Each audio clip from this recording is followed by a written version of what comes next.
Pushpa 2 versus Chhaava, Pushpa 2కి భారీ దెబ్బ.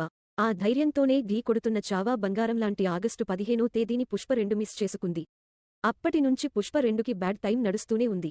ఓవైపు సోషల్ మీడియాలో సినిమా వాయిదా అంటూ రూమర్స్, మరోవైపు మెగా ఫ్యాన్స్ ట్రోలింగ్. ఇవి సరిపోవన్నట్లు తాజాగా బాలీవుడ్ కూడా పుష్ప 2కి పెద్ద దెబ్బేసింది. విక్కీ కౌశల్ నటించిన చావా చిత్రాన్ని పుష్ప 2కి పోటీగా డిసెంబర్ 6న రిలీజ్ చేస్తున్నట్లు ప్రకటించింది. పుష్ప 2 చిత్రం కోసం పాన్ ఇండియా లెవెల్లో ఆడియన్స్ అంతా ఆసక్తిగా ఎదురుచూస్తున్నారు. ఐకాన్ స్టార్ అల్లు అర్జున్, సుకుమార్ కాంబోలో వచ్చిన పుష్ప పాన్ ఇండియా లెవెల్లో బ్లాక్ బస్టర్ అవ్వడంతో ఈ సినిమా సీక్వెల్పై చాలా అంచనాలు ఉన్నాయి. అందుకే సరైన టైం చూసుకొని ఆగస్టు 15న సినిమా రిలీజ్ అంటూ పుష్ప 2 టీం ప్రకటించింది. కానీ షూటింగ్ ఆలస్యం కావడంతో డిసెంబర్ 6కి వాయిదా వేసుకోవాల్సి వచ్చింది. అయినా కూడా అది మంచి టైం అని అంతా అనుకున్నారు. కానీ ఈలోపు mega power star Ram Charan game changer కూడా అదే నెలలో రాబోతుందని ఇటీవల నిర్మాత దిల్ రాజు ప్రకటించారు. పోనీ దానికి దీనికి 2 వారాలు గ్యాప్ ఉంది కదా అని సర్దుకుపోయారు.